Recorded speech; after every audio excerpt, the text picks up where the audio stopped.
Assalamualaikum warahmatullahi wabarakatuh. Di pertemuan 7 ini kita akan membahas terkait penentuan harga pokok produk bersama dan sampingan.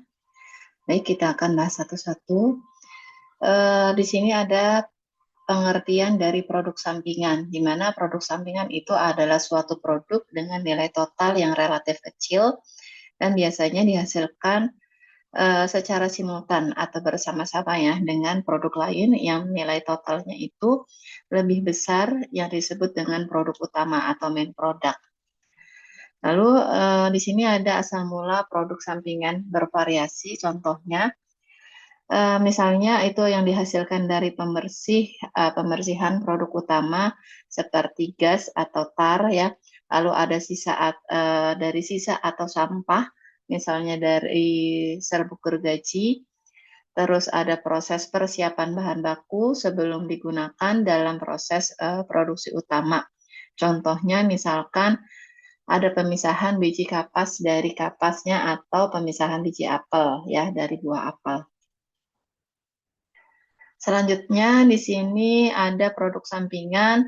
Biasanya itu bisa diklasifikasikan menjadi dua kelompok ya menurut kondisi ya. Pada titik pisah batas, yaitu yang dijual dalam bentuk asalnya tanpa adanya proses lebih lanjut.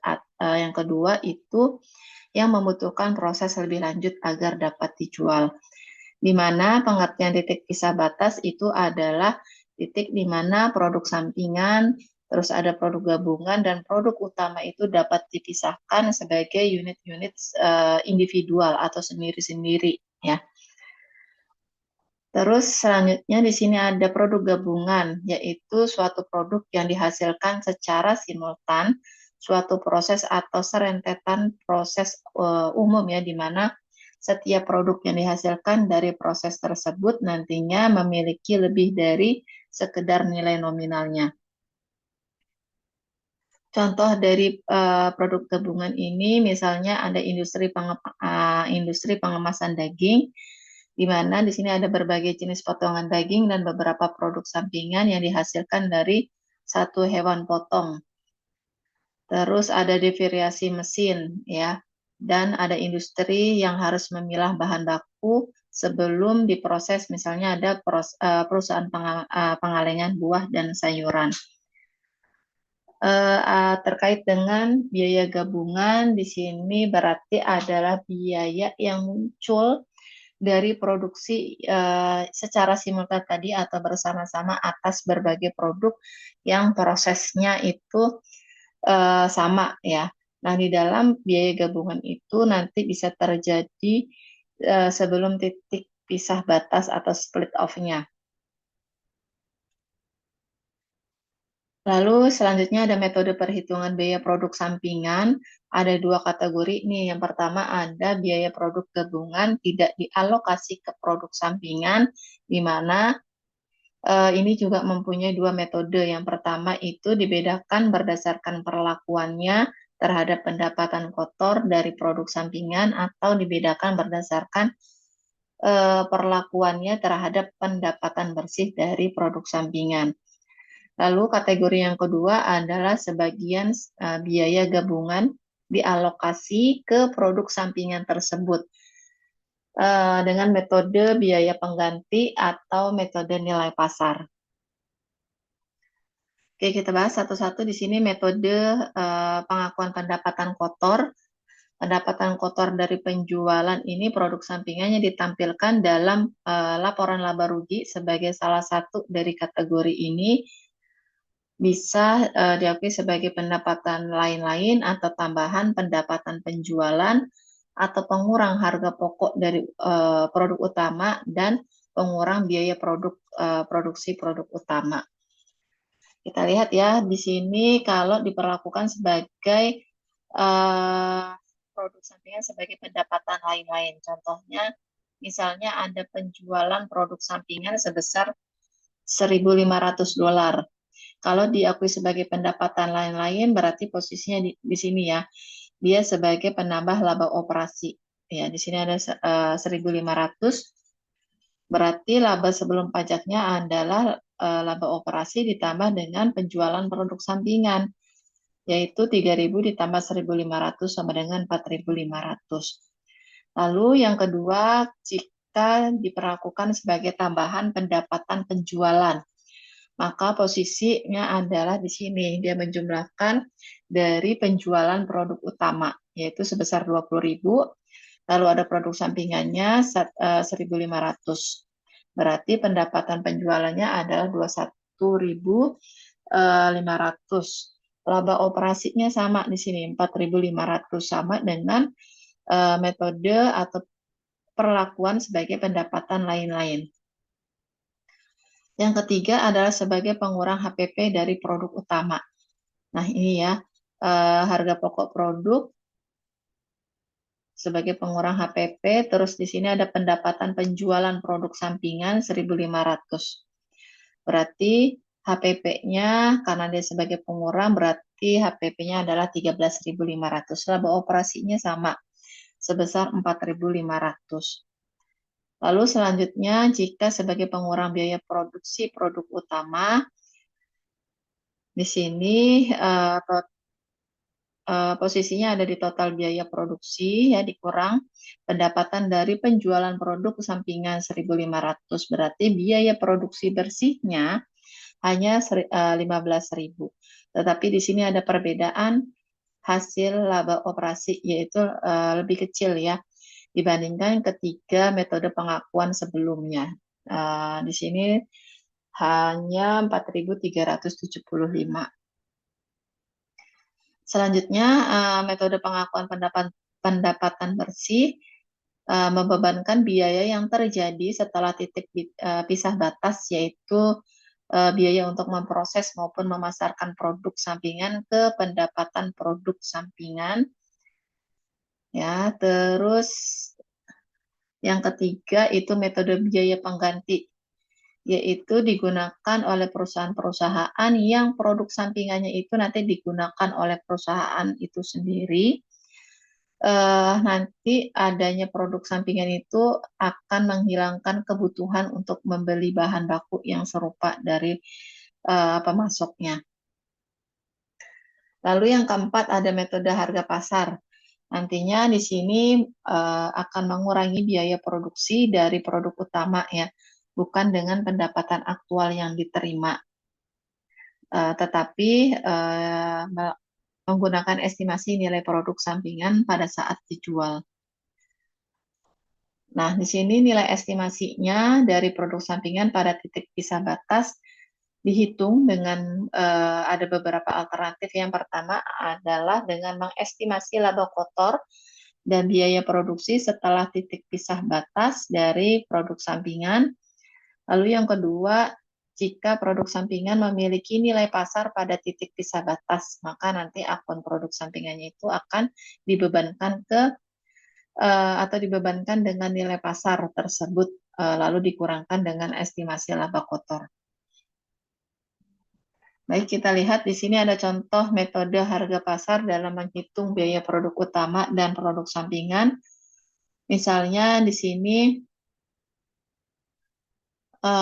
produk utamanya ya, di sini ada bahan baku, tenaga kerja, overhead pabrik, dan overhead pabrik berarti total biayanya ini ada 160.000. Terus ada harga pasar produk sampingan ya, ini dipisahin perhitungannya ini 9.000. Terus ada estimasi laba kotor ya. Asumsi laba operasinya misalkan 20% nih. 20% dari harga jual, berarti 20% dikali 9.000 sama dengan 1.800. Beban operasinya itu ditetapkan estimasinya 5% dari harga jual, berarti 5% dikali 9.000 sama dengan 450. Di mana totalnya adalah 2.250 untuk produk sampingan. Oke, terus ada estimasi biaya produksi setelah titik pisah batas. Untuk bahan baku, tenaga kerja, overhead pabrik itu masing-masing 1.000, 1.200, dan 300, totalnya adalah 2.500. Lalu di sini ada biaya bersih dari produk utama, yaitu totalnya 155.750, terus ditambah dengan biaya produksi aktual setelah titik pisah batas. Ini untuk produk sampingan 2.300, totalnya untuk produk sampingan 6.550. Ya, berarti total jumlah unitnya kan tadi itu ada 40, misalnya ya total biaya produksinya di sini 40.000, berarti 40.000.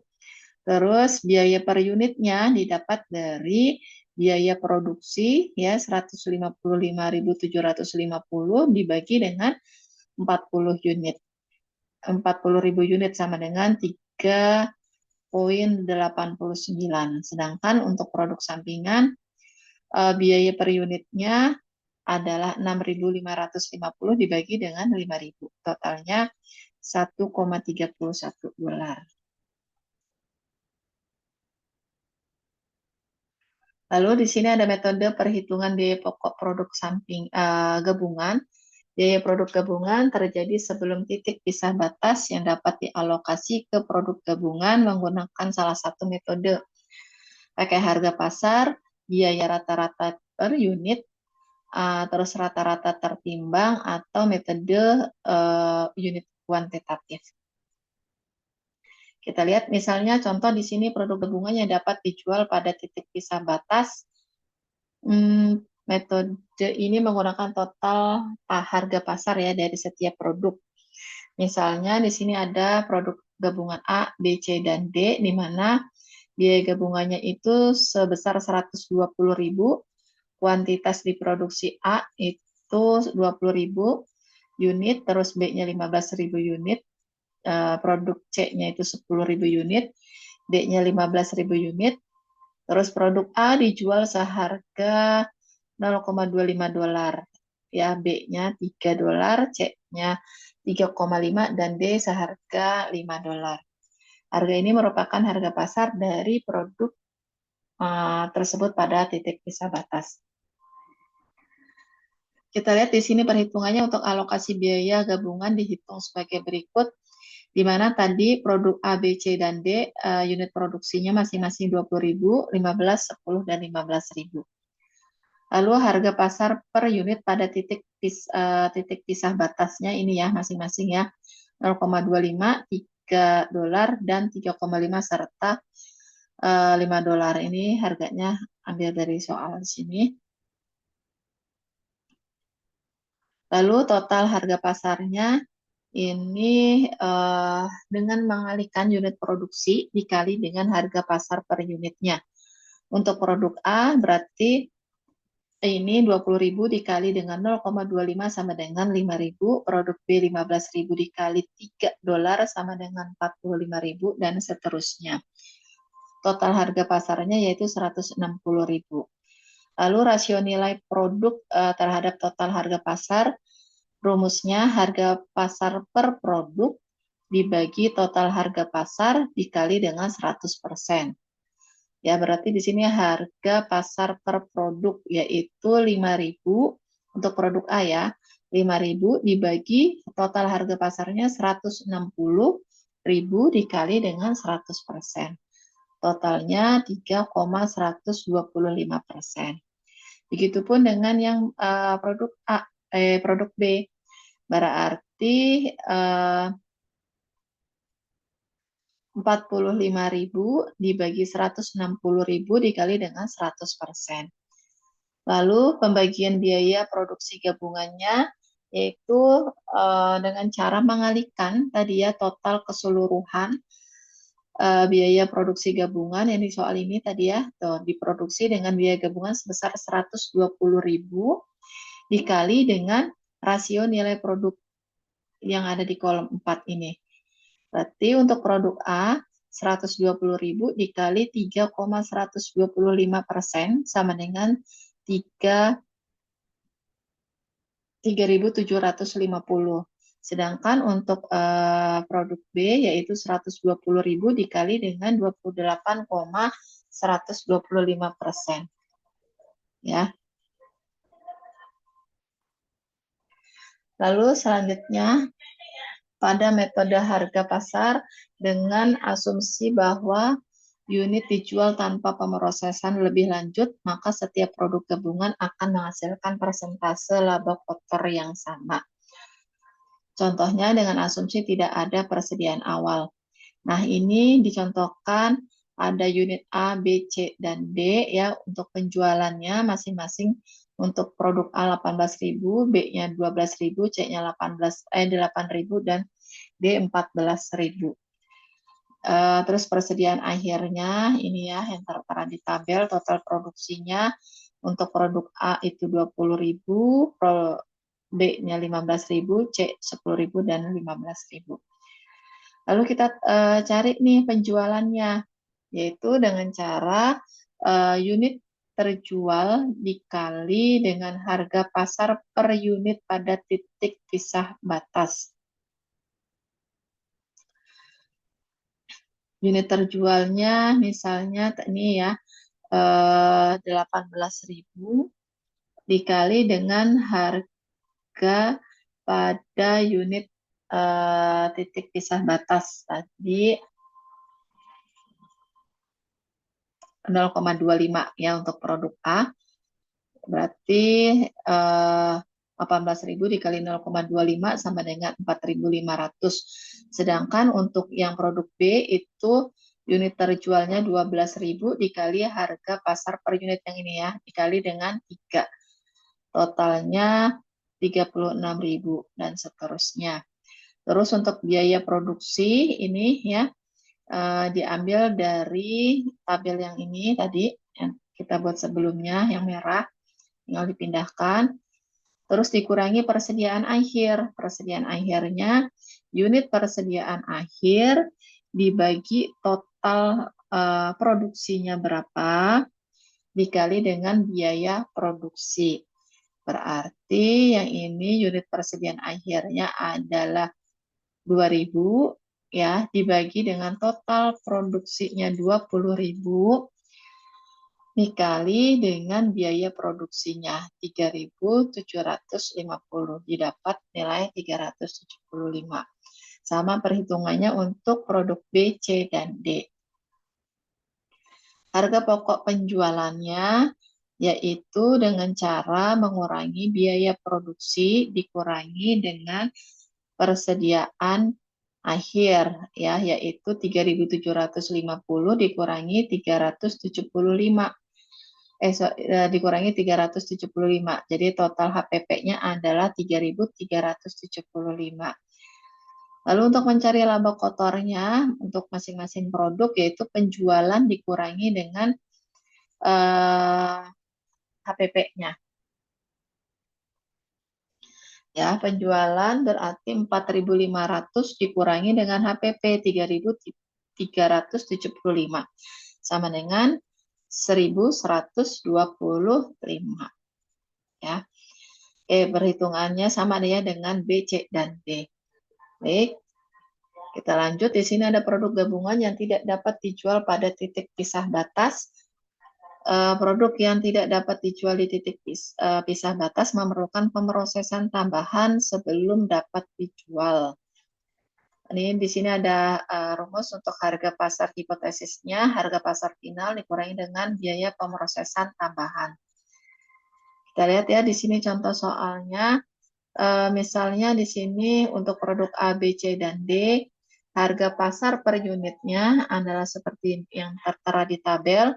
Terus biaya pemrosesan tambahan setelah titik pisah batas untuk produk A 2.000, B 10.000, C 10.000, dan D 28.000. Alokasi biaya gabungannya untuk produk A, misal di sini ada harga pasar final per unitnya 0,5 nih ya, yang dari soalnya di atas tinggal dipindahin.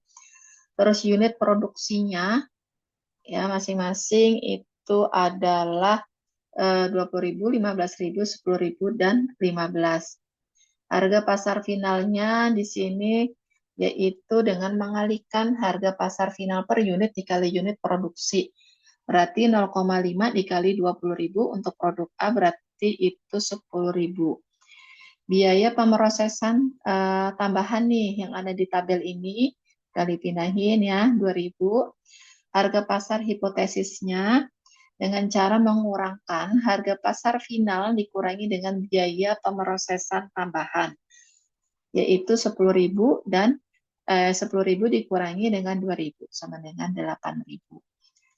Lalu ada pembagian biaya produksi gabungan, yaitu dengan cara membagi harga pasar hipotesis per produk dibagi total harga pasar hipotesis dikali dengan biaya produksi gabungan.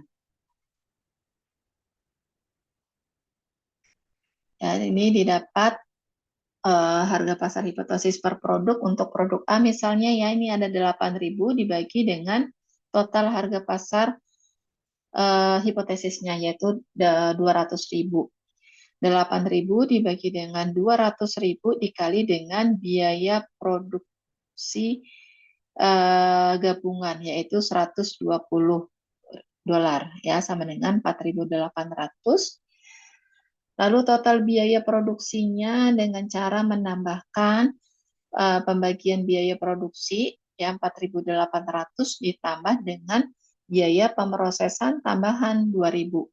Nih, totalnya 6.800. Lalu ada persentase total biaya produksi, yaitu dengan cara membagi total biaya produksi dibagi harga final pasar final dikali 100%. Kalau untuk produk A berarti 6.800 dibagi dengan harga pasar final 10.000 dikali dengan 100 sama dengan 68%. Oke. Terus selanjutnya di sini ada laporan laba kotor berikut ini menggunakan jumlah unit terjual yang sama dengan yang digunakan di contoh sebelumnya. Tetapi harga jual telah dinaikkan sebagai akibat dari adanya pemrosesan tambahan.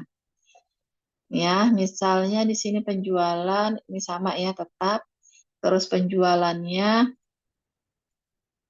unit terjual ini unit terjualnya 18.000 ya. Penjualannya itu rumusnya unit terjual dikali dengan harga pasar final per unit. 18.000, kita lihat harga pasar final per unitnya.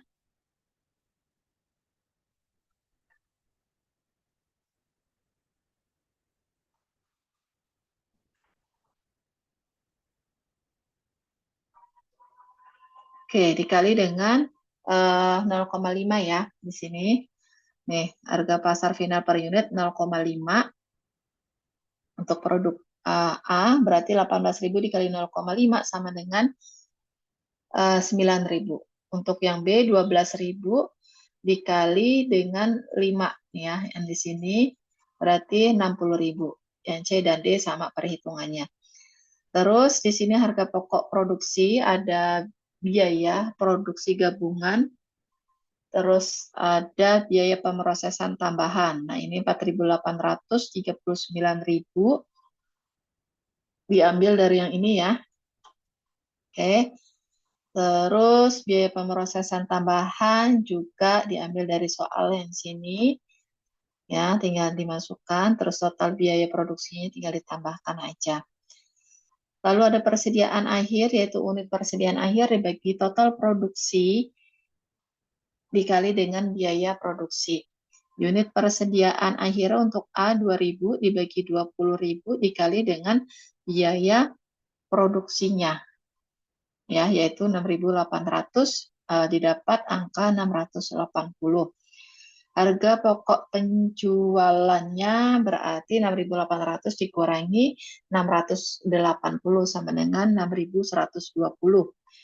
Laba kotornya penjualan dikurangi HPP. Penjualan 9.000, HPP-nya 6.120.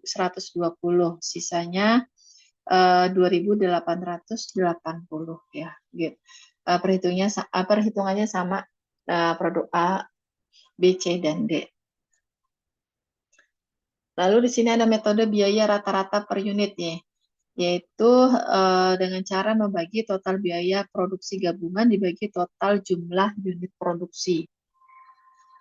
Di sini misal tadi total biaya produksi gabungannya adalah 120.000 ya kan, dibagi total jumlah unit yang diproduksinya 60.000 sama dengan $2 per unit.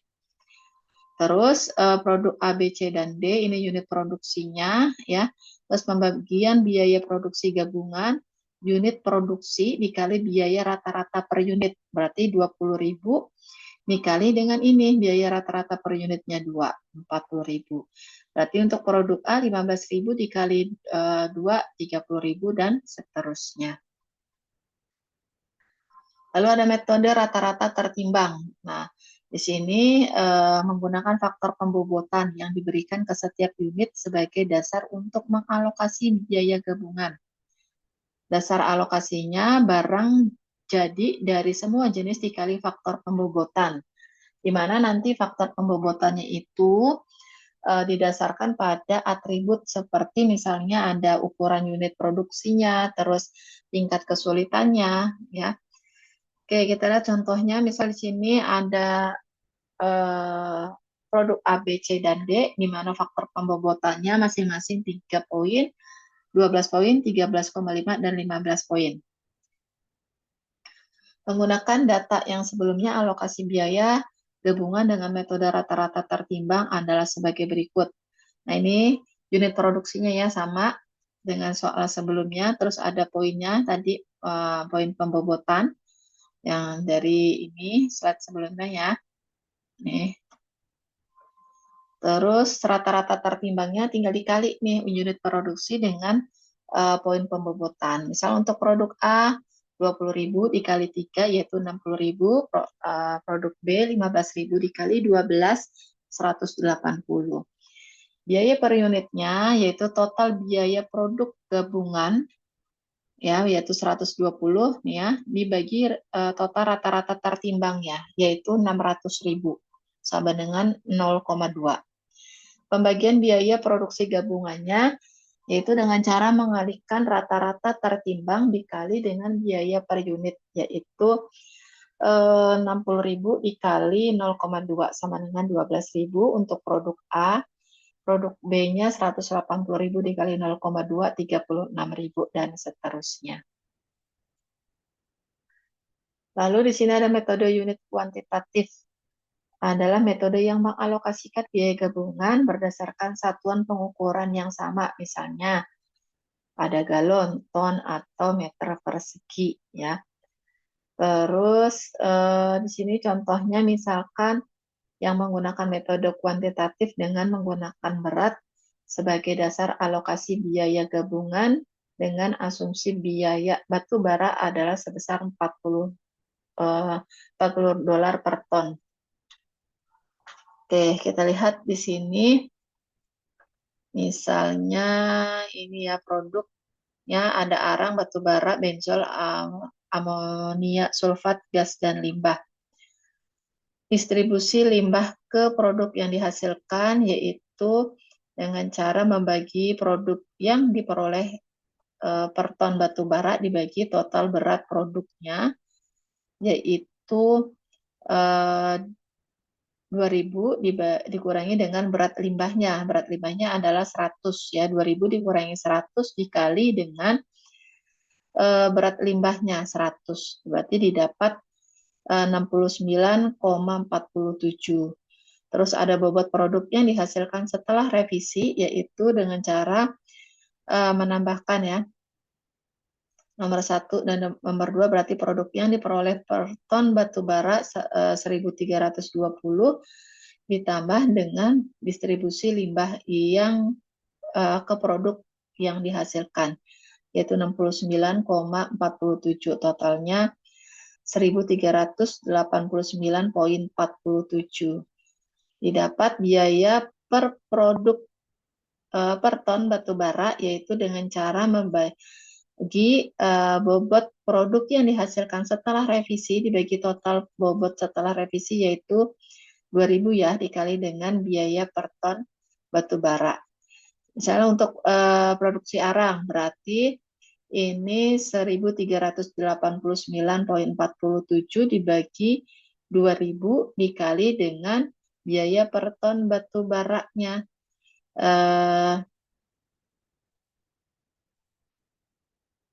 Yaitu $40 ya, sama dengan 27,79.